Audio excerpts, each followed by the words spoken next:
Hello, नमस्कार, welcome. 9 बज गए और आपके सामने एक बार फिर हाजिर हूँ। उम्मीद है आप सब अच्छे होंगे और क्राइम तक का जो परिवार है इसी तरह फलता फूलता रहे। यही शुरुआत में मैं हमेशा बोलता हूँ, कुछ नया नहीं है इसमें। आज मैं शुरुआत करूँ उससे पहले आपको बताऊँ कि बहुत सारे आप लोगों के जो मेल आए मैंने पढ़ा।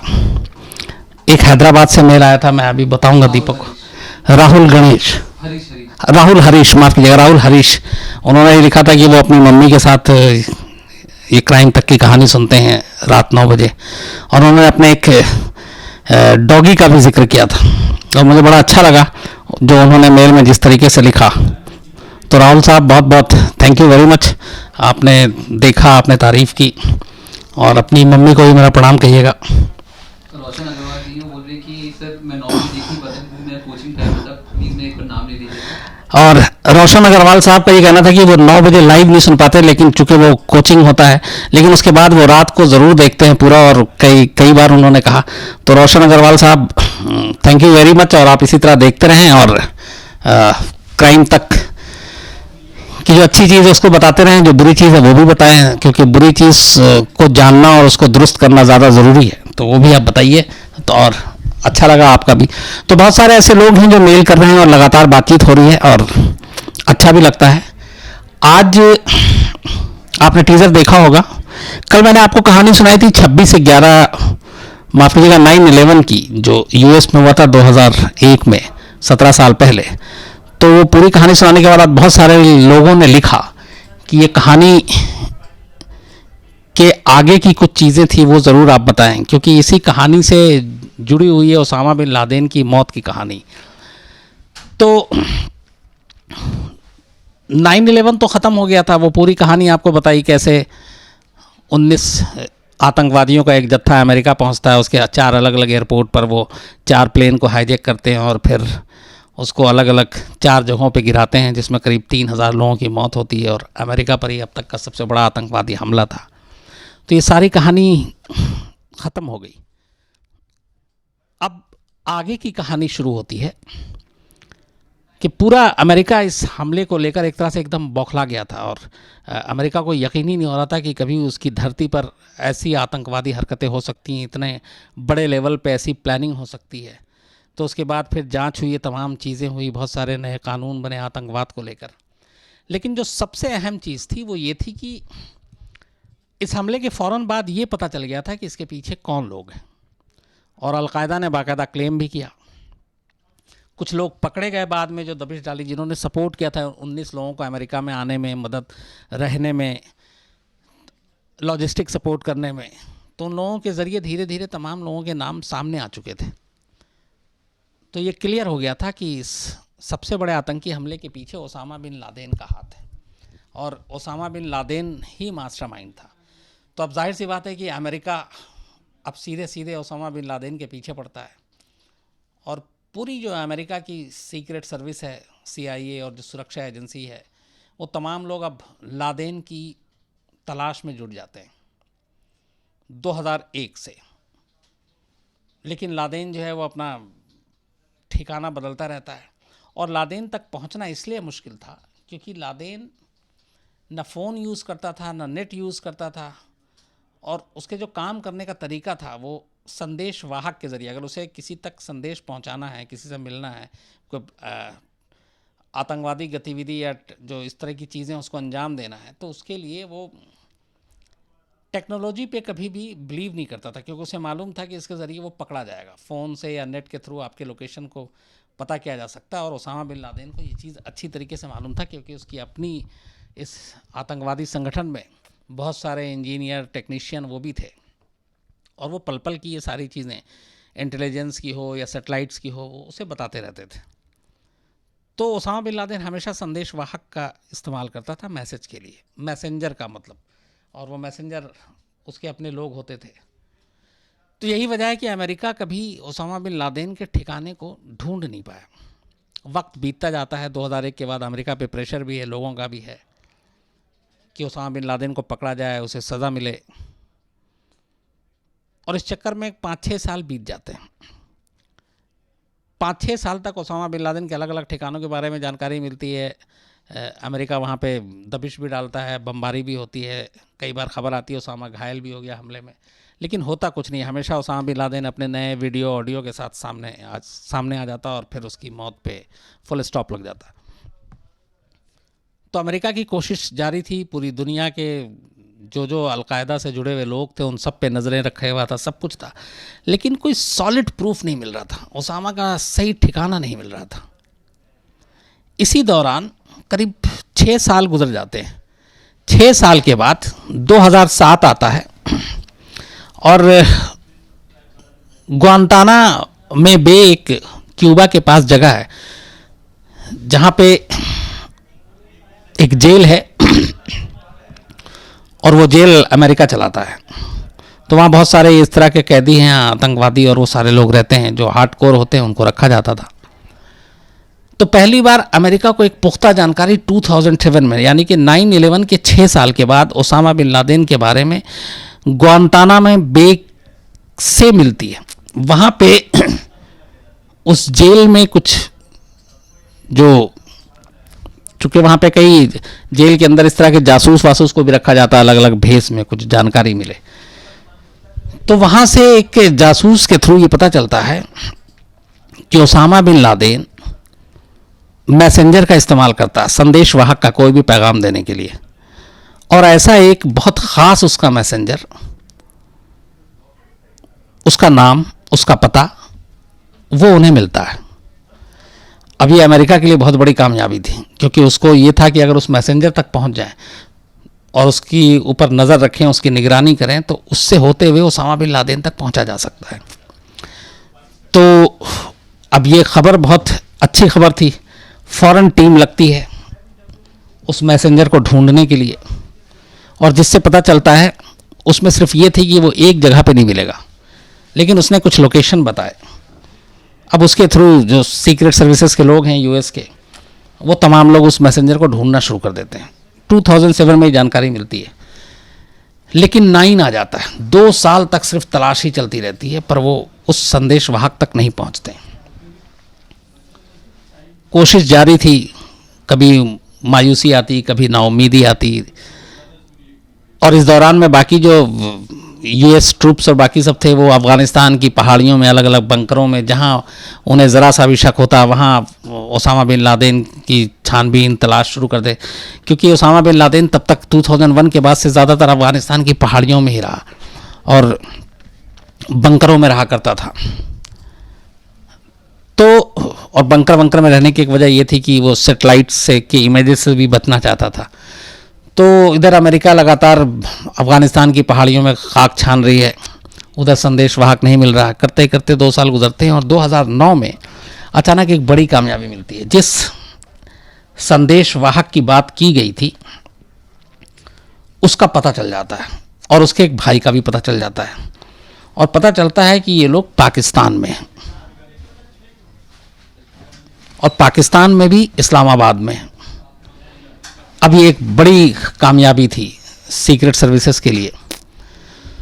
इसके बाद फौरन टीम लगती है, उसको ढूंढा जाता है।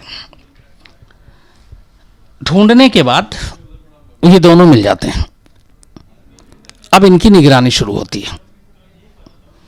2009 में ये दोनों मिलते हैं, इनकी निगरानी शुरू होती है, लेकिन लगातार महीने गुजर जाते हैं। ये दोनों को फॉलो करते करते ये जहाँ जाते, एक जगह जाते, फिर आते, फिर वापस आते, फिर जाते, तो उनसे कुछ फ़ायदा नहीं हो रहा था। असल में था क्या कि ओसामा बिन लादेन के अलग अलग संदेश वाहक थे, हर काम के लिए अलग, और उसका साफ इंस्ट्रक्शन था कि जब तक वो ना संदेश भिजवाए, कोई उस तक कोई मैसेज न भिजवाए, और ना वो उससे मिलने के लिए आएगा। और वैसे भी 2-3 ही खास थे जो उसका पता जानते थे। तो ये जब दोनों का पता चला तो इसकी निगरानी होनी शुरू हो गई। निगरानी होते होते करीब इसमें भी 2 साल बीत गए। 2 साल के बाद कोई ऐसा पुख्ता सबूत नहीं मिला कि ये कहाँ जाता। जहाँ जहाँ वो जाता उसकी पूरी रैकी करते, उसको खंगालते, उसको टटोलते, पर वहाँ से ऐसा कुछ भी सुराग नहीं मिलता। तो फिर एक बार उम्मीद ये होने लगी, एक दौर ऐसा आया कि लगा कि शायद अब ये संदेश वाहक बदल दिया गया, क्योंकि साल बीत गए थे 2-3, और एक संदेशवाहक को बहुत पुराने ज़्यादा दिन तक नहीं रखता ओसामा बिन लादेन, तो उसने किसी नए को हायर कर लिया, क्योंकि वो जब भी लोकेशन चेंज करता तो ये सारी चीज़ें, इस अपना जो सारी कड़ी है वो तोड़ देता, ताकि उस कड़ी को पकड़कर, उस सिरा को पकड़कर उस तक कोई पहुंच ना पाए। तो एक तरह से ये लोग लगभग मायूस थे। लेकिन तभी एक दिन अचानक से कामयाबी मिलती है। इनमें से एक संदेशवाहक इस्लामाबाद से करीब 61 किलोमीटर दूर गाड़ी में ट्रैवल कर रहा था। CIA की टीम पीछे लगी हुई थी। उसके बाद वो उसके पीछे पीछे जाते हैं, तो वो एबटाबाद इस्लामाबाद से 61 किलोमीटर दूर था। इस शहर को ये इसलिए बसाया गया था कि वहाँ पे ज़्यादातर एक तो पाकिस्तानी जो फोर्स है उसकी एकेडमी है, सबसे बड़ी चीज़ उस एबटाबाद की पहचान, वहाँ ट्रेनिंग होती और सब कुछ, और जो रिटायर्ड अफसर होते पाकिस्तानी सेना के, एयरफोर्स के, उन्होंने वहाँ अपने बड़े बड़े बंगले बना रखे थे तो वो वहाँ रहते थे। तो जब इन्होंने पीछा किया, उसके बाद वो पहुँचे तो देख रहे हैं कि वो संदेशवाहक बहुत ही घूमता फिरता, जैसे एक होता है कि आप स्टेट मालूम है कि इस घर में जाना है, लेकिन वो वैसे नहीं जाएगा, वो कई चीज़ों को क्रॉस करते हुए कहीं और जाते हुए आखिरकार वो एक एबटाबाद से अलग थलग एक बहुत बड़ी सी हवेली टाइप की बनी हुई थी, जिसकी ऊंची ऊंची दीवारें थीं। तो वो वहाँ पहुँचता है, और उसके बाद वो जो घर की दीवारें थी वो करीब 17-18 फीट ऊंची थी, 7-8 फीट चौड़ी और मोटी थी। और एबटाबाद में ऐसा कोई दूसरा घर नहीं था, ऐसी कोई हवेली नहीं थी जिसकी दीवारें इतनी ऊंची हों और जिसकी दीवारें इतनी मोटी हों। ये जनरली वो लोग बनाते हैं जो जैसे बॉम्ब प्रूफ टाइप की, अगर कोई हमला हो तो वो दीवारें उसको झेल लें। मैंने इराक़ में ऐसी, बगदाद में ख़ासतौर पर ऐसी दीवारें देखी हैं। वहाँ हर जो रेजिडेंशियल इलाका है सिक्योरिटी जोन के बाहर, वहाँ ज़्यादातर दीवारें ऐसी होती हैं, लंबी लंबी और बहुत मोटी, जो कि बॉम्ब को भी झेल सकती हैं। तो मुझे एहसास है कि वो फिर वो दीवार कैसी होगी। तो जब ये वहाँ पे गया, उसके बाद इन लोगों ने रैकी की, देखा, और ये बाहर वेट कर रहे हैं उसका, चले गए। फिर उन्होंने उस हवेली के बारे में पता करना शुरू किया, तो पता चला कि 2005 में इस हवेली को बनवाया गया था। यहाँ पर ख़ास ऑर्डर देकर करीब 4 करोड़ पाकिस्तानी रुपए खर्च हुए थे इस पर उन्हें अभी ये था कि इसमें पता नहीं कौन है, क्योंकि एक तो पाकिस्तानी फोर्स की एकेडमी वहाँ पे, और एबटाबाद जैसे इस्लामाबाद से 60 किलोमीटर दूर, क्या ओसामा बिन लादेन इतना बड़ा रिस्क लेकर यहाँ पे रह सकता? और सबसे बड़ा सवाल ये था कि क्या पाकिस्तान को इसकी जानकारी नहीं, पाकिस्तानी फोर्स को जानकारी नहीं, पाकिस्तानी सेना को जानकारी नहीं, क्योंकि वो उनके गढ़ में दुनिया का मोस्ट वांटेड आतंकवादी रह रहा है। तो ये भी था शक कि नहीं, ऐसा नहीं हो सकता, पाकिस्तान ऐसा नहीं कर सकता, और पाकिस्तान की जानकारी में होता तो बताता। लेकिन ये भी फिर सवाल था कि ये कैसे मुमकिन है कि पाकिस्तान की बिना जानकारी में इतनी बड़ी एक हवेली खरीद के और ओसामा बिन लादेन जैसा आदमी उसके अंदर पिछले 2-3 साल से रह रहा हो। क्योंकि जब रेकी के बाद, जब ये CIA ने उस मुखबिर जो संदेशवाहक था, उसके बाद जब उन्होंने सारी चीज़ें पता की, तो पता चला कि ये 3-4 साल पहले ही बनाई गई थी हवेली, और इसमें जो लोग रहते थे वो बहुत कम बाहर निकलते थे। नंबर 2, वहाँ पे बाहर से कोई सिक्योरिटी का कोई तामझाम नहीं था, कोई इंतज़ाम नहीं था। और इसके बाद जो सबसे बड़ी चीज़ जिसने CIA को ये यकीन दिलाया कि हो ना हो कि ये ओसामा बिन लादेन इस घर में रह सकता है, वो ये था कि पूरे एबटाबाद में, क्योंकि वहाँ पे ज़्यादातर अच्छे लोग रहते थे, बड़े बड़े रिटायर्ड अफसर, और वो इकलौता घर था जिसके अंदर कोई टेलीफोन नहीं था, लैंडलाइन, जिसके अंदर कोई मोबाइल नहीं था, जिसके अंदर कोई टीवी नहीं था। मतलब इलेक्ट्रॉनिक जो गैजेट्स की हम बात करते हैं उनमें से कोई भी चीज़ नहीं थी। ये चीज़ें थोड़ा सा शक पैदा करती हैं, क्योंकि ये सारी चीज़ें ओसामा बिन लादेन की तरफ इशारा कर रही थी, क्योंकि ओसामा बिन लादेन इन चीज़ों का बिल्कुल इस्तेमाल नहीं करता था। तो एक तो इस घर के लोगों का रहस्यमय तरीके से घर के अंदर रहना, मिलना जुलना लोगों से नहीं, बड़ी बड़ी ऊंची ऊंची दीवारें, मोटी दीवारें, और ये टीवी, फ़ोन, आज के ज़माने में इन सारी चीज़ों का इस्तेमाल ना करना, ये सारी चीज़ें CIA के कान खड़े कर देती हैं। उसके बाद ये बात फिर आगे बढ़ाई जाती है। अब उसके बाद सैटेलाइट इमेजेस से कोशिश की जाती है कि इस घर की तस्वीरें लें। तो सैटेलाइट इमेजेस से जो तस्वीरें ली जाती हैं, जब भी ओसामा टहलने के लिए निकलता था तो सिर्फ दिन भर में वो एक बार बाहर आता था, और वो शाम का वक्त हुआ करता था। तो एक लंबा सा, सबसे ज़्यादा जो उस घर का, उस घर के करीब 6-7 लोगों के इमेजेस थे, जिसमें जो ओसामा बिन लादेन काफ़ी लंबा था, उसकी हाइट अच्छी खासी थी, तो उस इमेजेस से जब उसको नापा जाता है तो पता चलता है कि ये सेम हाइट का है जो ओसामा बिन लादेन की हाइट है, क्योंकि उसका जो पूरा हुलिया है वही खाता है ओसामा बिन लादेन का, वो CIA के पास और ऐसी सारी एजेंसीज के पास पहले से हैं। तो अब ये लगभग पुख्ता हो जाता है कि हो ना हो इस घर में ओसामा बिन लादेन ही है, लेकिन फिर भी ये था कि अब क्या करें, और 1 मिनट को ना हो तो क्या करें। तो इसको लेके अमेरिका में बाकायदा प्रेसिडेंट के लेवल पे डिस्कशन होता है। तब बराक ओबामा अमेरिका के राष्ट्रपति हुआ करते थे, लेकिन फिर CIA अपनी पूरी खुफिया रिपोर्ट देती है और वो बताती है कि नहीं, ये ओसामा बिन लादेन है, और ये सारी चीज़ें पुख्ता करती है और सेटेलाइट की इमेजेस भी पुख्ता कर रही है थोड़ा। तो इसके बाद अब ये तय होता है कि ठीक है ऑपरेशन करना है इसको, लेकिन कैसे। तो पहली चीज़ तो ये पता की जाती है कि इसके बारे में पाकिस्तान को पता है कि नहीं। दूसरी चीज़ ये होती है कि अगर नहीं है तो पाकिस्तान को भरोसे में लिया जाए और सीधा सीधी बताया जाए भैया इस घर में ओसामा बिन लादेन है, और हमारी और आपकी फोर्स इकट्ठे जाएगी और उस पर धावा बोलेगी, या तो अरेस्ट करेगी या मारेगी।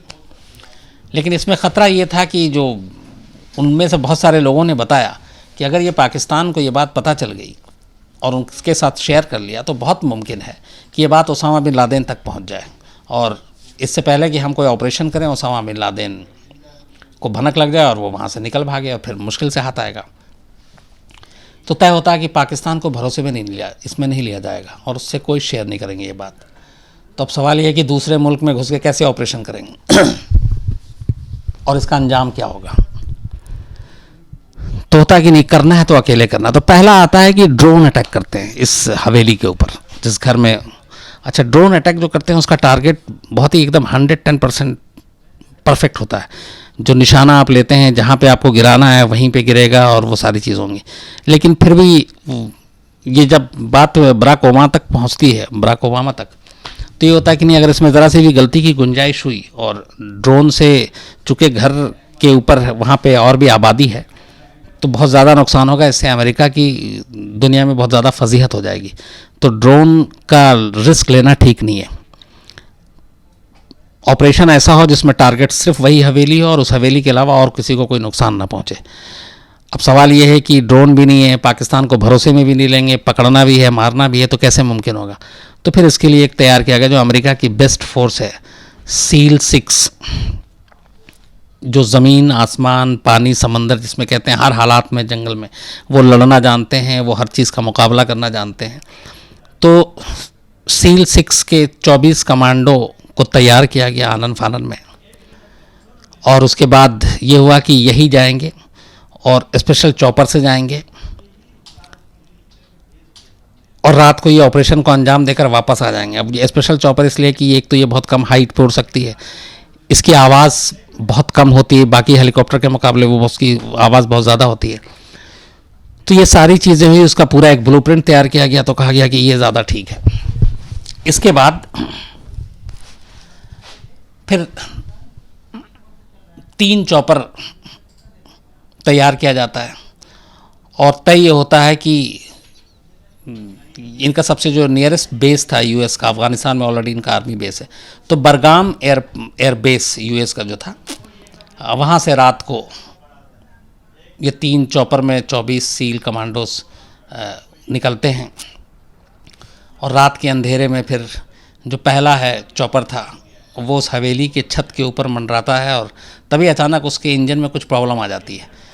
तो उसमें जो बैठे हुए थे जितने कमांडो, वो रस्सी के सहारे छत पे उतर जाते हैं और दूसरे हवेली की दूसरी तरफ उस चॉपर को, अब चूँकि उड़ाने का और उसका कोई मतलब नहीं था और वो चाहते नहीं थे कि सबूत रहे, तो उस चॉपर को वो क्रैश कर देते हैं खुद ही, कमांडो, SEAL कमांडो के लोग, पर उसके सारे कमांडोज पहले ही उतर चुके थे।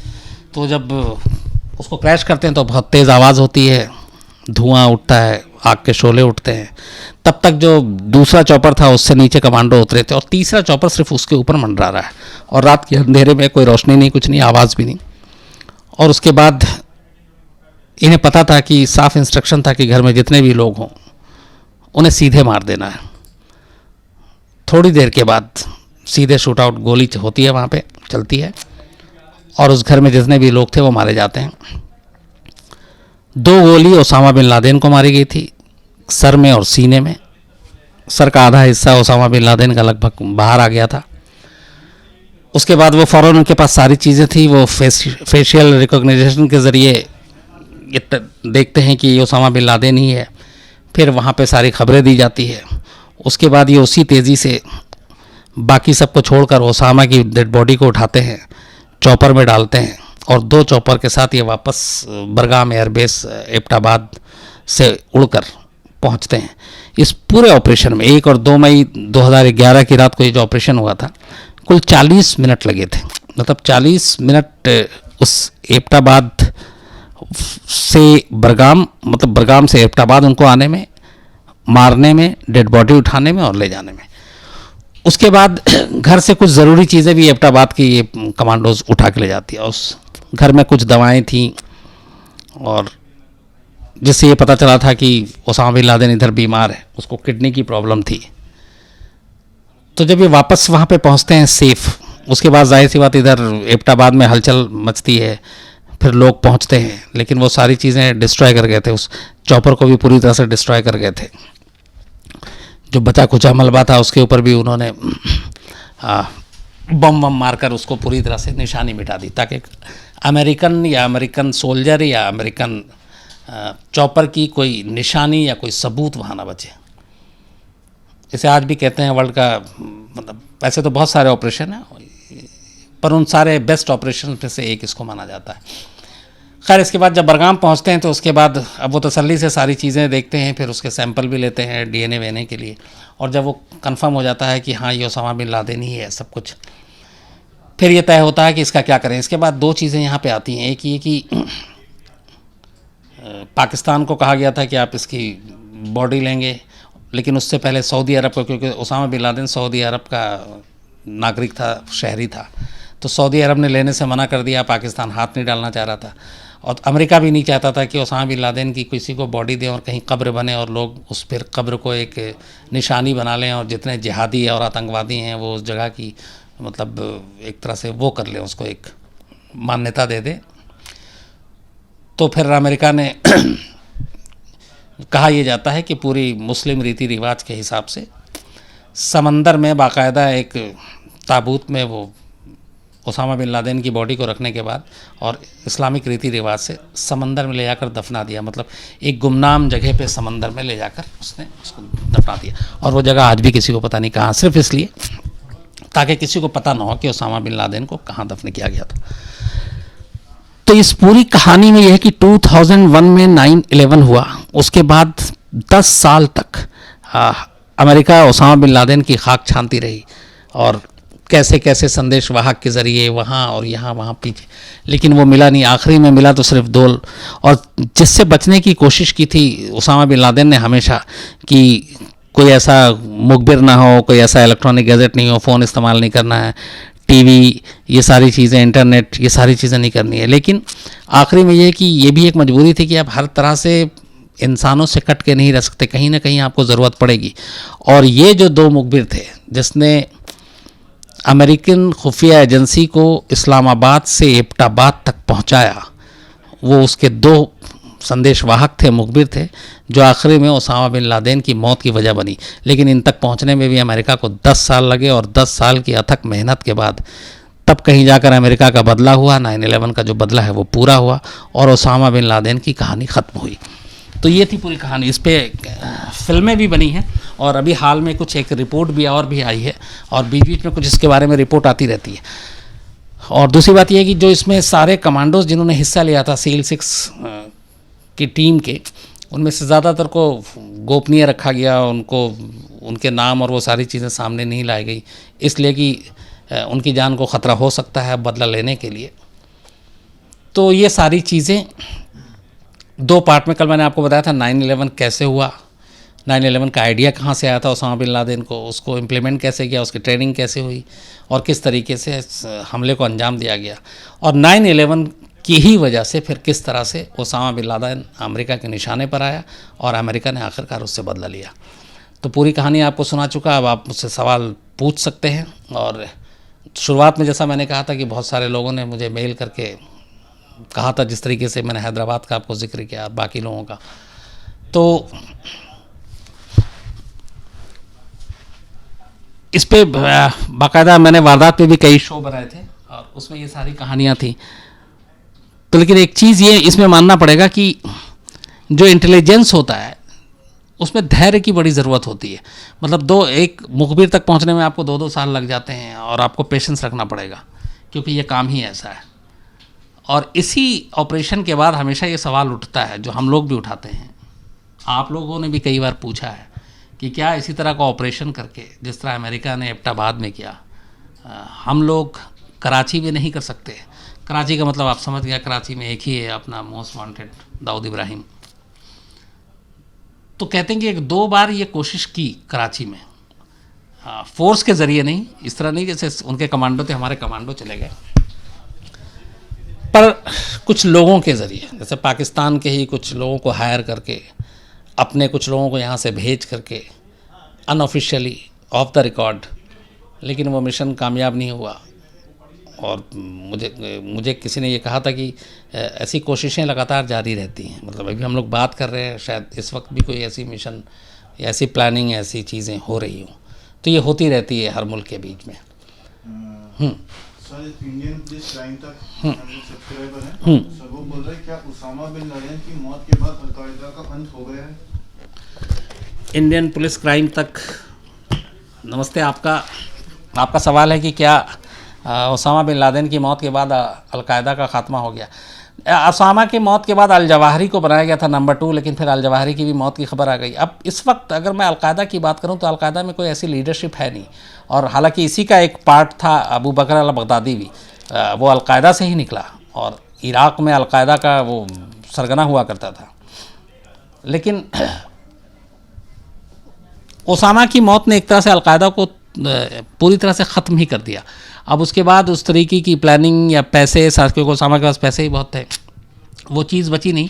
और जिस तरीके से पहले अल-कायदा की सारी जो चीज़ें होती थी उस पर भी रोक लगी, तो अब मैं ये कह सकता हूँ कि अल-कायदा नाम की चीज़ लगभग ख़त्म हो गई है। हालांकि उसके फॉलोअर्स अब भी हैं, लेकिन उस लेवल पे नहीं है जैसे उसामा बिन लादेन के ज़िंदा रहते हुए हुआ करते थे। सर, कार्तिक मतवाल हैं, वो बोल रहे हैं कि बहुत सारे पाकिस्तानियों ने इस बात पर डिनाई किया था कि उसामा को वहाँ पर एबटाबाद में मारा गया, क्योंकि उन लोगों ने ये तर्क दिया था कि जब सद्दाम को फांसी लगी थी तो एक वीडियो आई थी जिससे सबको यकीन हो गया था।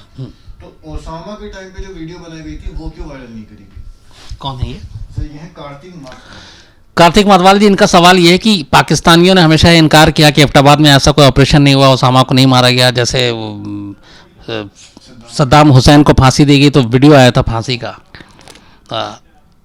इसमें ऐसा नहीं है ये पुख्ते तौर पे, क्योंकि देखिए 2 चीज़ें, एक अमेरिका का राष्ट्रपति ओपनली आकर पूरी मीडिया को संबोधित करता है, दुनिया को बताता है कि उसामा को मारा गया, फिर वक्त वक्त पे डिटेल आते हैं, फिर बहुत सारे पुख्ता सबूत आते हैं, तस्वीरें भी आई थी उसामा की गोली लगी हुई जो यूएस ने ही जारी किया था। तो इसमें शक की कोई गुंजाइश नहीं है कि उसामा मारा गया। लेकिन हाँ, पाकिस्तान की सरजमीन में घुसकर ऐसा ऑपरेशन करके और यूएस की फोर्स निकल जाती है और पाकिस्तान को भनक तक नहीं लगती, वो भी उस एबटाबाद में, जिस एबटाबाद में आपकी डिफेंस की एकेडमी है, आपके वहाँ सारे बड़े बड़े अफसर रहते हैं आर्मी के, एयरफोर्स के। तो ये किसी भी देश के लिए एक बेहद शर्मनाक बात है कि आप बाकी चीज़ तो छोड़िए, रात के अंधेरे में वो भी नहीं कि कोई पैदल आया और बॉर्डर क्रॉस करके निकल गया, 3 चॉपर आपकी सीमा के अंदर दाखिल होता है, टारगेट को चुनता है, मारता है, डेड बॉडी उठाता है और वापस चला जाता है और आप सब सो रहे हैं।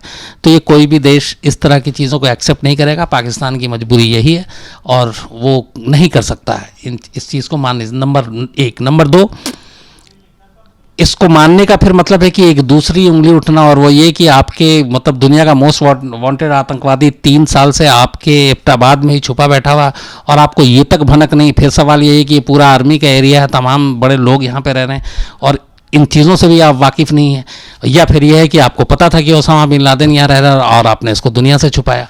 तो हर सूरत में इसमें पाकिस्तान की बदनामी थी, चाहे आप कोई भी एंगल उठा लें। इसीलिए ज़रूरी है कि वो हर चीज़ को डिनाई करेंगे और उन्होंने हमेशा यही किया। डॉक्टर ईशान भारद्वाज जो हैं वो बोल रहे हैं, गुड इवनिंग सर, मुझे सिर्फ इतना जानना है कि जब अमेरिका ऐसा हमला कर सकती है तो इंडिया हाफिज सईद पे क्यों अटैक नहीं कर रही? डॉक्टर ईशान भारद्वाज साहब नमस्कार, आपकी टीम को भी। इनका सवाल है कि जब अमेरिका ऐसा हमला कर सकती है तो इंडिया हाफिज सईद के ऊपर क्यों नहीं कर सकती। मैंने थोड़ी देर पहले जैसे कहा कि दाऊद को लेकर यही सवाल उठता है कि हम ऐसा ऑपरेशन क्यों नहीं कर सकते, तो आपने हाफिज सईद का नाम लिया। देखिए, ऐसा ऑपरेशन, एक तो ये चीज़ है कि हो जाए और कामयाब हो जाए तब तो बताया या बोला जा सकता है, लेकिन ऐसे ऑपरेशन की तैयारी कर रहे हैं, मान लीजिए, जो कि मैंने भी थोड़ी देर पहले ये भी कहा कि हो सकता है प्लानिंग चल रही हो, और पहले से बता के करेंगे हाँ हम कोशिश कर रहे हैं, हमारी प्लानिंग है, हम घुस के मारेंगे, तो सामने वाला तो वैसे ही अलर्ट हो जाएगा। तो ये चीज़ें बड़ी ज़्यादा सेंसिटिव होती हैं, बहुत ज़्यादा इसमें सीक्रेसी की ज़रूरत होती है। तो अगर कोई ऐसा ऑपरेशन चल भी रहा तो कोई आपको बताएगा नहीं। हाँ, कामयाब हो जाए तो फिर ज़रूर सबको पता चलेगा। मुश्किल है, लेकिन मेरा है कि नामुमकिन नहीं है। संजय जी हैं, वो बोल रहे हैं कि सर जब लादेन की मौत हुई थी, अमेरिकन सील कमांडो वहाँ थे, तो वहाँ एक छोटी लड़की भी थी जिसको उन्होंने नहीं मारा था। इस बात में सच्चाई है? अगर हाँ तो वो बच्ची कौन थी? किनका सवाल है? सर ये संजय, इनका सवाल है कि जब वहाँ पे सील कमांडो गई थी तो उसमें बच्ची भी थी जिसको नहीं मारा था। उसमें बच्ची के अलावा ओसामा की चूँकि 2-3 बीवियाँ थी, तो उसमें एक जो छोटी बीवी थी वो भी ज़िंदा निकली थी। और ये था इनका कि इन्हें एक एक चीज़ पता था, किस रूम में कौन है, किस रूम में नहीं है। ओसामा बिन लादेन का बेटा भी था, वो भी मारा गया था। जो पर्सनल उसका बॉडीगार्ड था वो भी मारा गया था। बच्ची और एक बीवी की थी, उसको बाकायदा बाद में वहाँ से ले जाया गया, लेकिन मारा नहीं गया था। ये सच है, फैक्ट। सर एक पीके भगत हैं, वो बोल रहे हैं कि सर सच में क्या लादेन अपनी न्यूज़ रिकॉर्ड करके देखता था? पीके भगत साहब है, उनका कहना है कि क्या सच में लादेन अपनी न्यूज़ रिकॉर्ड करके देखता था।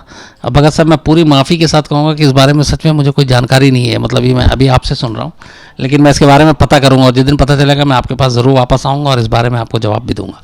सर अनिल शर्मा जी हैं, वो बोल रहे हैं कि सर कोई ऐसा केस आपने कवर नहीं किया जो मतलब कोई ऐसा केस है जो आप चाहते, आप ये सोचते कि काश ये मैंने केस कवर किया होता? अनिल शर्मा जी, इनका कहना है कि ये कोई ऐसा केस जो आपने नहीं कवर किया और आपको लगता हो कि हाँ काश मैं ऐसा किया होता, मतलब इसे कवर किया होता। ऐसे बहुत सारे केस हैं। जैसे यही है कि काश मैं एबटाबाद में होता और ये जब ऑपरेशन हुआ था और मैं उसका हिस्सा होता, मैं उसका विटनेस होता और मैं उसकी रिपोर्टिंग करता। एक और मुझे अफसोस है कि जब सद्दाम हुसैन की फांसी हुई थी, या सद्दाम हुसैन को जब सुरंग में पकड़ा गया था इराक से, तब मैं काश होता। हालांकि मैं इराक जाने का मुझे मौका मिला, लेकिन अभी गया, उस वक्त जाने का मौका नहीं मिला, इसलिए कि मैं बड़ा जूनियर था और टीवी में भी नया नया था और मेरे सीनियर बहुत सारे थे, तो जाहिर सी बात है सीनियरिटी भी देखनी पड़ती है, तो उसका भी अफसोस है। ऐसे बहुत सारे केसेस हैं जिस किसी ना किसी वजह से नहीं कर पाया, तो उसका अफसोस है। सर अल्फा पटेल हैं, वो बोल रहे हैं कि सर इस काफ़ी सारी थ्योरीज हैं ऐसी जो, और रिसर्च में भी काफ़ी जगह पता चलता है कि ये जो एबटाबाद का अटैक हुआ था, इसके पीछे कहीं ना कहीं इजराइल का भी हाथ था, अमेरिका के। अल्फा पटेल का है कि क्या इस ऑपरेशन के पीछे इजराइल का भी हाथ है। इस बारे में भी मुझे मतलब एग्जैक्ट जानकारी नहीं है, क्योंकि अभी तक यही कहा गया कि ये अमेरिका का अपना खुद का ऑपरेशन था और सील कमांडो ने इसमें हिस्सा लिया था, और इस ऑपरेशन के बारे में बहुत कम लोगों को जानकारी थी और ये ओन किया था खुद अमेरिका ने। सर एक सब्सक्राइबर अक्षय बोल रहे हैं कि सर इन्होंने एक प्रोग्राम देखा था जिसमें उसमें इनको पता चला है कि ओसामा बिन लादेन अपने जैसे दिखने वाले काफ़ी सारे लोग अलग अलग जगह रखता था, कभी अपने साथ भी। अच्छा, अक्षय का सवाल है कि ओसामा बिन लादेन अपने बहुत सारे हमशक्ल रखता था जिसकी वजह से उसकी जान बची रहे। ये कई बार मीडिया में ऐसी रिपोर्ट आई, लेकिन इसका कोई प्रूफ नहीं मिला कि ओसामा के हमशक्ल कहीं घूमते मिले हों या किसी एजेंसी ने पकड़ा हो, ऐसा कभी नहीं हुआ। सर एक सवाल है अमन जी का कि सर कोई ऐसा इंटरव्यू है जो ओसामा ने किसी जर्नलिस्ट को पर्सनली दिया? किनका सवाल है? अमन का सवाल है कि ये कोई ऐसा जर्नलिस्ट जिसको ओसामा ने पर्सनली इंटरव्यू दिया। बिल्कुल है। पाकिस्तान में एक बहुत बड़े जर्नलिस्ट हैं हामिद मीर। हामिद मीर ने जाकर अफ़गानिस्तान में इंटरव्यू किया था बहुत पहले, और वो इंटरव्यू बाकायदा चला था, और हामिद मीर आमने सामने थे ओसामा बिन लादेन के, और उसके बाद फिर हामिद मीर का काफ़ी नाम भी हुआ पाकिस्तान में। तो हामिद मीर वो शख्स है जिसको इंटरव्यू दिया गया था। सर एक पीएम है वो बोल रहे हैं कि सर जैसे सद्दाम को जिंदा पकड़ के उसको एक मौका दिया गया था कोर्ट में अपनी बात पेश करके फिर उसे सजा हुई थी, ऐसा मौका उसामा को क्यों नहीं दिया? प्रियंक का सवाल है कि सद्दाम को एक मुकदमा चला, मौका दिया गया, फिर फांसी हुई, उसामा को क्यों नहीं दिया गया? सद्दाम और उसामा में एक बड़ा फ़र्क था। सद्दाम एक देश का राष्ट्रीय अध्यक्ष, इराक के राष्ट्रपति रहे, और वो अलग कहानी है पूरी कि क्यों अमेरिका दुश्मन बना था। उसामा बिन लादेन वर्ल्ड का सबसे बड़ा टेररिस्ट, 9/11 जैसे हमले का गुनहगार, इसके अलावा सैकड़ों लोगों का गुनहगार, कातिल। तो यहाँ पे ज़मीन आसमान का फ़र्क है। दूसरा ये कि ये बहस का मुद्दा हो सकता है कि उसको गिरफ़्तार भी किया जा सकता था, उसके ऊपर मुकदमा भी चलता, लेकिन फिर क्या अंजाम होता। लेकिन उसमें ख़तरा भी था कि आप गिरफ़्तार करेंगे, आप उसको रखेंगे कहाँ, फिर उसके बाद सिक्योरिटी थ्रेट, बाकी तमाम चीज़ें उस देश पे, उस शहर पे जहाँ उसको रखा जाए। तो ये सारी चीज़ें बहुत देखी गई। मुझे लगता है कि इस ऑपरेशन या उसामा की मौत से पे किसी को सवाल भी नहीं और कोई इस चीज़ को उठाता भी नहीं है। सर अभिमन्यु सिंह है, हाँ, वो बोल रहे हैं कि शम्स सर मैं आपका बहुत बड़ा फैन हूँ और स्टार्टिंग से क्राइम तक को फॉलो कर रहा हूँ, डेली मैसेज भी करता हूँ, बट आपने कभी मेरा नाम नहीं लिया, प्लीज लिख मैंने। अभिमन्यु सिंह। अभिमन्यु सिंह जी नमस्कार। शुक्रिया आप क्राइम तक देखते हैं, शुक्रिया आप पसंद करते हैं, शुक्रिया आप मुझे पसंद करते हैं। और शायद मैं नहीं नाम ले पाया, मेरी गलती है, लेकिन अभिमन्यु सिंह साहब आप अच्छे रहें और इसी तरह आप लिखते रहें। मैं ज़रूर आपके सवाल भी लूँगा और आपके सवाल का जवाब भी दूंगा, और जहाँ जहाँ कोई कोताही गलती हो वो भी बताते रहिएगा। तो आप अच्छे रहिए और इसी तरह लिखते रहिए। सर राजेश कटमल है, बोल रहा है अमेरिका ने उसामा को अरेस्ट करके अलकायदा के बारे में और इन्फॉर्मेशन क्यों नहीं निकाली? राजेश कटरमल है, उनका कहना है कि अमेरिका चाहता तो उसामा को अरेस्ट करके उसके बारे में और इन्फॉर्मेशन निकाल सकता था। एक्चुअली तब तक अमेरिका का नंबर 1 टारगेट जो था वो उसामा था, और अमेरिका को ये भी पता था कि उसामा के बाद अलकायदा में फिर कुछ बचना नहीं है। तो एक वो सोचती, दूसरा है कि गुस्सा बहुत था और उसामा को सज़ा देना बहुत ज़रूरी था। अमेरिकन प्रेसिडेंट के लिए ज़रूरी था कि अमेरिकी लोगों को ये मैसेज दिया जाए। तो ये बहुत सारी चीज़ें थी। अभिषेक दास है, वो बोल रहे हैं कि सर पाकिस्तान ने क्या कहा जब ये खबर मीडिया में आई, पूरी दुनिया को पता चली कि पाकिस्तान के एबटाबाद से उसामा को मार दिया गया। अभिषेक दास जी का ये सवाल है कि पाकिस्तान का क्या रिएक्शन था जब दुनिया को पता चला कि एबटाबाद में उसामा को मारा गया। पाकिस्तान ने शुरू से ये कहा था कि हम, पहले तो पाकिस्तान ने लगातार डिनाई ही किया, वो आज तक डिनाई करता है कि एबटाबाद में हमारे यहाँ ऐसा कुछ नहीं हुआ, ये कहीं और हुआ है, ये अफ़गानिस्तान बॉर्डर के पास हुआ होगा, हमारी कोई जानकारी नहीं है। क्योंकि मैंने जैसा कि पहले आपको बताया कि वो किसी भी एंगल से कोई भी बात करते तो पाकिस्तान की बदनामी होनी थी, इसलिए उसने हमेशा इस चीज़ को मना ही किया। सर एक सवाल लगातार आ रहा है कि इंडियन गवर्नमेंट इस तरह की टेक्निक दाऊद और हाफिज सईद जैसे आतंकवादियों को पकड़ने के लिए क्यों नहीं करती? ये बहुत सारे लोग सवाल कर रहे हैं इसका। अभी पहले भी मैंने जवाब दिया आपको कि इंडियन गवर्नमेंट ऐसी टेक्निक या ऐसी चीज़ें क्यों नहीं करती है जिससे दाऊद, हाफिज सईद और जो भी हमारे दुश्मन हैं, हमारे देश के दुश्मन हैं, जो सरहद पार पाकिस्तान में बैठे हैं, उन पे हम काबू पा सकें, उनको ला सकें। देखिए मैंने आपसे कहा कि कोशिशें होती हैं, कोशिश हो रही है, कोशिश आगे भी होगी। वक्त की बात है कब कामयाबी मिलती है, लेकिन मुझे लगता है कि ऐसी कोशिश जारी रहती है। सर सुमित गर्ग जी बोल रहे हैं अमेरिका पाकिस्तान को आतंकवाद देश क्यों नहीं घोषित करता, ये दुनिया इसको बॉयकॉट क्यों नहीं करती जब पूरे सब दुनिया को पता है कि हम उसामा को वहीं से पकड़ा है? अभिषेक गर्ग जी का सवाल है कि अमेरिका पाकिस्तान को क्यों नहीं आतंकवादी देश घोषित करती है जबकि पाकिस्तान की सरजमीन पर इतने सारे आतंकवादी संगठन हैं। ये सारी पॉलिटिक्स का हिस्सा होता है। देखिए बहुत सारी चीज़ें हैं, फंड नहीं देता अमेरिका, कई बार ये कहता है आप आतंकवाद पे लगाम नहीं लगा रहे हो, ठीक है। न्यूक्लियर बॉम्ब को लेकर भी उसकी चीज़ें होती हैं, लेकिन अमेरिका को भी पता है कि आप लश्कर ले लो, हाफिज सईद वहाँ हैं, आप जैश ले लो, मौलाना मसूद अजहर वहाँ हैं, आप हिजबुल ले लो, सलाउद्दीन वहाँ हैं, आप अंडरवर्ल्ड ले लो, दाऊद इब्राहिम वहाँ हैं। लेकिन और ख़ुद अमेरिका ने हाफिज सईद पे करीब $10 मिलियन का इनाम रखा हुआ, और वही हाफिज सईद चाहे अभी हाल में पाकिस्तान में इलेक्शन हुआ, ओपनली रैली कर रहा है, लोगों को भाषण दे रहा है। तो ये डबल स्टैंडर्ड, डबल नीति हो जाती है कि एक तरफ आपने उसको ग्लोबल टेररिस्ट बता रखा है, आप उसको ऊपर इनाम आपने डिक्लेयर कर रखा है, और वही आदमी ओपनली पब्लिक रैली कर रहा है, वही आदमी लोगों को संबोधित कर रहा है, खुलेआम घूम रहा है, और आप फिर भी सिर्फ बातें कर रहे हैं और कुछ करते नहीं। तो ये पॉलिटिक्स और एक जो फॉरेन पॉलिसी और हर एक की अपनी अपनी कंट्री की जो पॉलिसी है, ये उसका शिकार है ये सारी चीज़ें। सर अखिलेश जी पूछ रहे हैं अमेरिका से लादेन का इतना चिढ़ने का रीजन क्या है? अखिलेश जी का सवाल है कि अमेरिका लादेन से इतना क्यों चिढ़ता है, या लादेन अमेरिका से क्यों चिढ़ता है? लादेन अमेरिका से इतना लादेन अमेरिका से क्यों चिढ़ता है? देखिए, लादेन और अमेरिका की पुरानी कहानी है। जब रशिया में अफगानिस्तान जब लड़ाई चल रही थी, तब लादेन को अमेरिका ने ही मदद की, उसको बढ़ावा दिया। और उसके बाद फिर ये दुनिया में बड़ा एक वो चीज़ है कि आपको किसी को हथियार देना सबसे आसान काम है, वापस हथियार देना सबसे मुश्किल काम होता है, क्योंकि तब तक लत लग चुकी होती है। तो ओसामा के साथ वही हुआ, अमेरिका ने हथियार सारी चीज़ें दे दी, लेकिन जब उसने कहा कि अब बस अब वापस, तो उसने कहा नहीं, अब तो मुझे मसीहा बनना है, अब तो मुझे मुसलमानों का खलीफा बनना, और वो सारी चीज़ें और ये जुल्म और ये सारी चीज़ें आ गई। तो फिर उसने धीरे धीरे वो जिस अमेरिका ने उसको खड़ा किया था, उसने उसी को आईना दिखाना शुरू कर दिया और अमेरिका के खिलाफ ही लड़ना शुरू कर दिया। और दुनिया के कई ऐसे मुल्कों में, मैंने जैसे कल बताया था आपको, कीनिया से लेके कहाँ कहाँ अमेरिकी दूतावासों को निशाना बनाया, कई सौ मारे गए। तो अमेरिका का दुश्मन वो अमेरिका की नीतियों की वजह से, और अमेरिका ने जब उससे हाथ खींचा उसकी वजह से, और कुछ मुल्कों को लेके जो अमेरिका की पॉलिसी थी स्पेशली उसकी वजह से लादेन जो है उसे लगता था कि इन सारी समस्याओं का, इन सारी चीज़ों का जो असली गुनहगार है वो अमेरिका है, इसलिए वो अमेरिका से चिढ़ता था। और इसीलिए उसके टारगेट पे हमेशा अमेरिका या अमेरिकी दूतावास या अमेरिकी लोग ही होते थे। निमिष पूछ रहे हैं कि सर ओसामा बिन लादेन एक टाइम पे इतना बड़ा टेररिस्ट था, इतनी पावर थी, उसकी लाइफ पे डाउनफॉल कब शुरू हुआ जो उसे जाके ऐसे छुपना की नौबत आ गई? निमिष का सवाल है कि ओसामा बिन लादेन बहुत बड़ा ताकतवर था, लेकिन ऐसी नौबत क्या आई कि उसे छुपना पड़ा और फिर धीरे धीरे उसका खात्मा हुआ। इसमें कई चीज़ें हैं।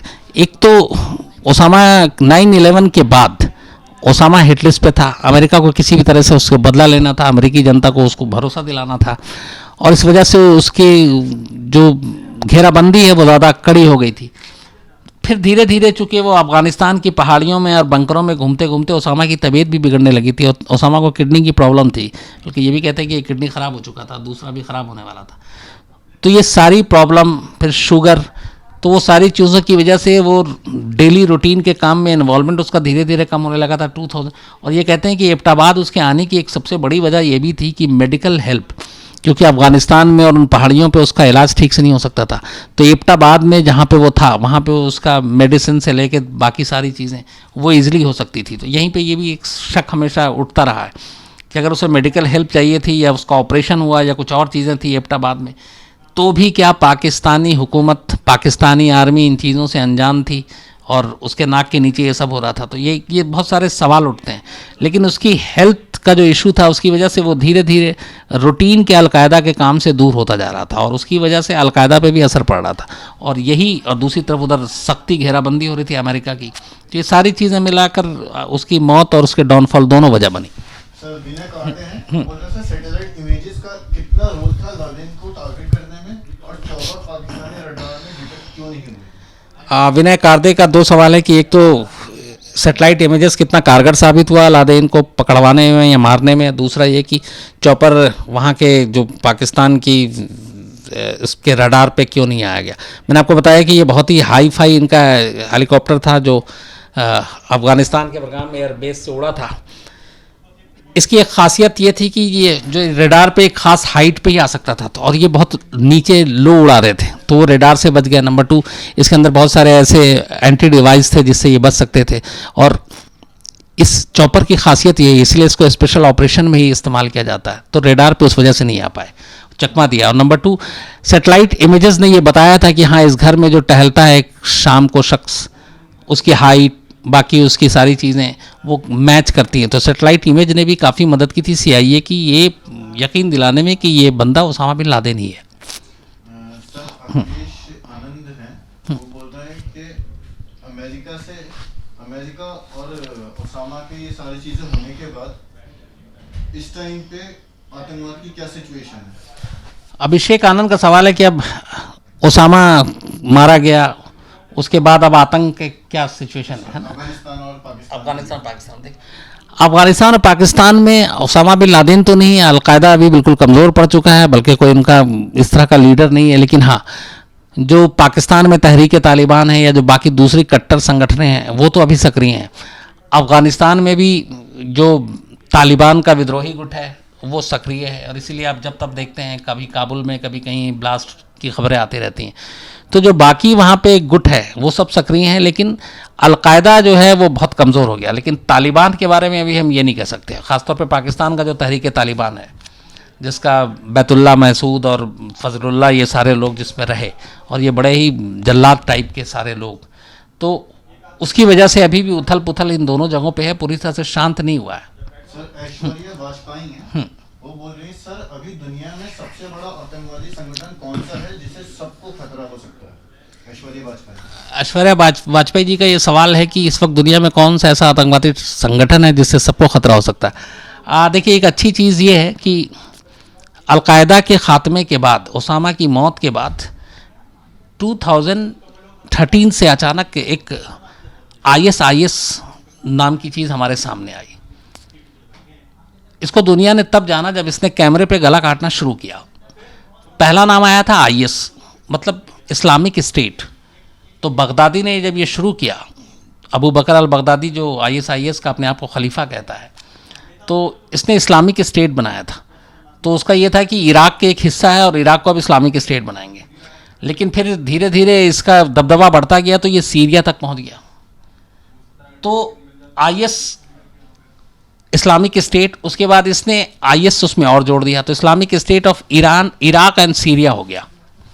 तो इसका सपना ये था। और 2013 से लेकर 17 तक, 17 के जून से पहले तक जो इसका कहर था और जिस तरीके से इसने ब्रूटल तरीके से लोगों को मारना शुरू किया, बंधक बनाकर कैमरे पे गला काटना, जिंदा कार में बिठाकर कार को ब्लास्ट कर देना, एक पिंजरे में हाथ बांधकर और आग लगा देना, या फिर पिंजरे में बंद करके और स्विमिंग पूल में उसको डुबो देना।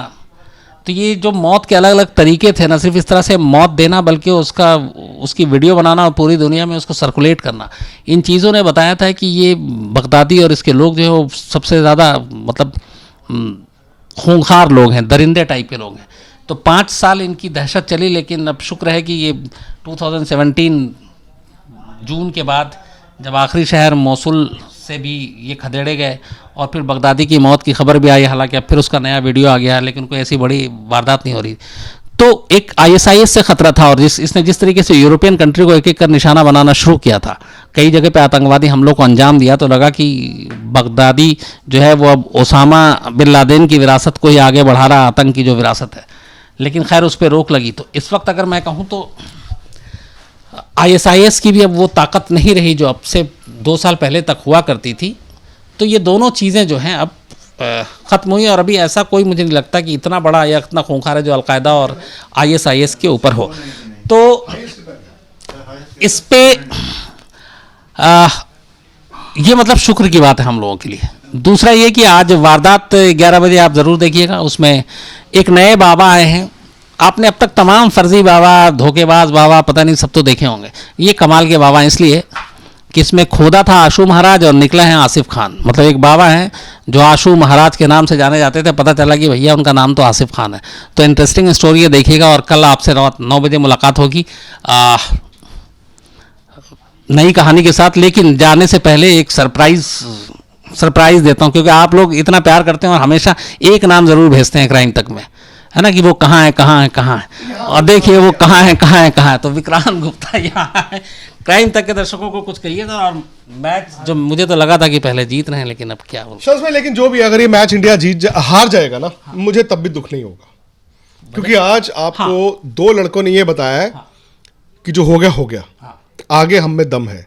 मतलब ऐसा नहीं कि KL राहुल में पहले दम नहीं था, ठीक है, उन्होंने 10 इनिंगें पाई, आइए 10 इनिंगें खेल दी, बट KL राहुल को पता चल गया है कि मुझे क्या करना है। ऋषभ पंत को पता चल गया मुझे क्या करना है। और अच्छी बात यह है, कम से कम राहत की बात, हमें जो कल शाम तक अंधकार दिख रहा था वो उजाला हो जाएगा। हम हारे हैं, 4-1 हारे हैं, बहुत दुख होगा, इस इंग्लैंड टीम से हारे हैं, लेकिन चलिए जाते जाते हमें एक संजीवनी मिल गई, मेरा ये मानना। एक छोटा सा जवाब, ऋषभ पंत भविष्य का वनडे और ये सारा प्लेयर उसमें देखते हैं, जो धोनी की जो जगह खाली है। चल ऋषभ पंत को ना अपनी कीपिंग बड़ी इंप्रूव करनी है। लेकिन यह है कि अब मुझे तो आज तक कैसे इंडियन क्रिकेट चल रही समझ नहीं आता। उसने आज टेस्ट मैच में ये पारी खेली, आप टेस्ट क्रिकेट खिला रहे हो क्यों? क्योंकि ऋषभ पंत बैटिंग ऐसी करता है, वनडे टीम में नहीं है, हाँ एशिया कप में नहीं है, एशिया कप की टीम में नहीं है। चलो धोनी विकेट कीपर है एज बैट्समैन, वो यहाँ वो जो बांटे जा रहे हैं लड्डू रेवड़ी हैं वो गलत। चलिए ऐसी बहुत सारी चीजें, मैं हट रहा हूँ, लेकिन स्पोर्ट्स तक पे आप सब, अभी विकी पाजी हैं, मदन लाल जी आ रहे हैं, सब आ रहे हैं, हाँ, और वो फिक्सिंग बात पे करो भी ना। बात होनी है जल्दी हम बस दोनों अब की। कर दीजिए, सीरीज तो खत्म बस हो गई। सीरीज खत्म हो गई, तो स्पोर्ट्स तक फौरन मैं हट रहा हूँ, स्पोर्ट्स तक शुरू हो रहा है। Thank you. लेकिन पाजी आज उसने बैटिंग कमाल की थी।